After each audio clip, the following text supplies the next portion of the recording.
To my audience of one, you are Father and you are Son.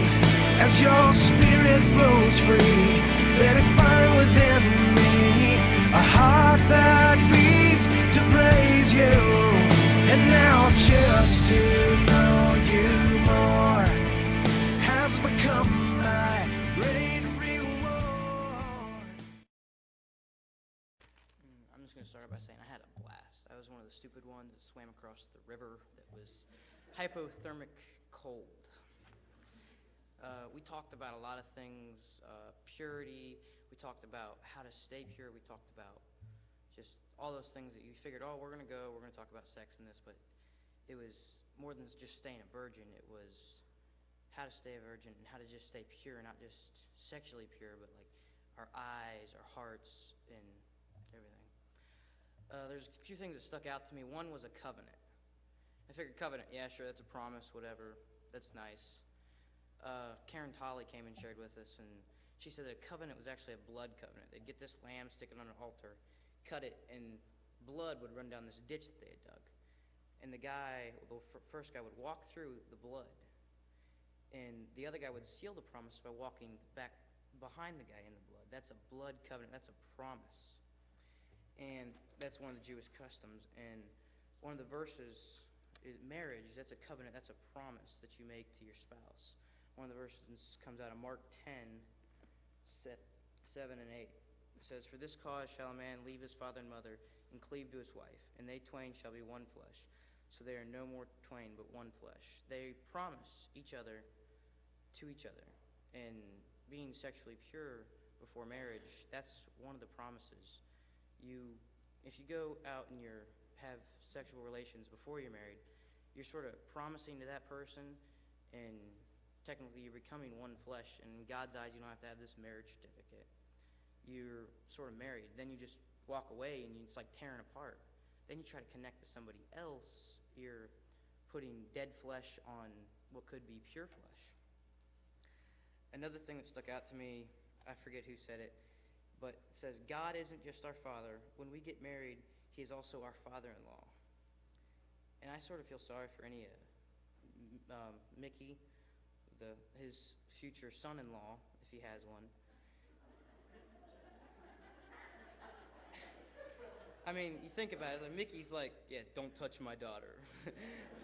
And Mickey, you're sort of big. I'll just give you that much. You think about God. No. But think God is like huge. And you're his son, but you're also, once you get married, he's also your father-in-law.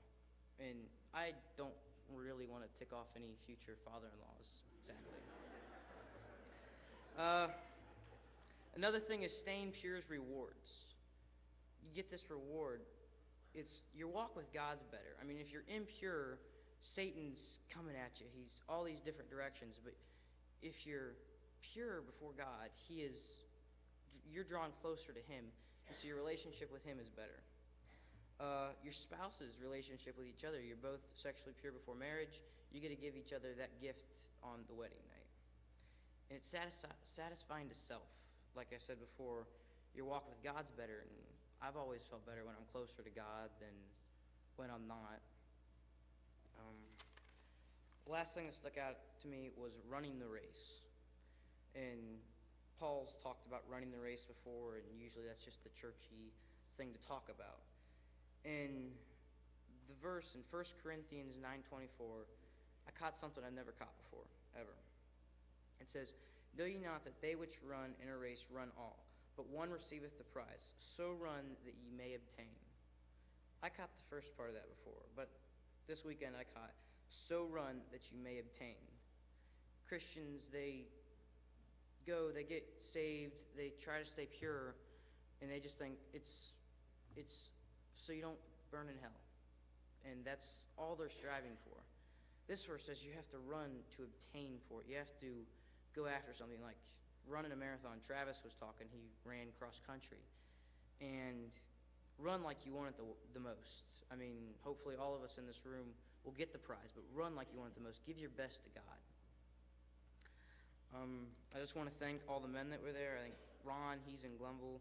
There's Jamie, Jerry, Mickey, and Travis, who's also in Glenville. They just great. They gave their testimonies and affected us a lot. And cooks were good too. Thank you, Stacy.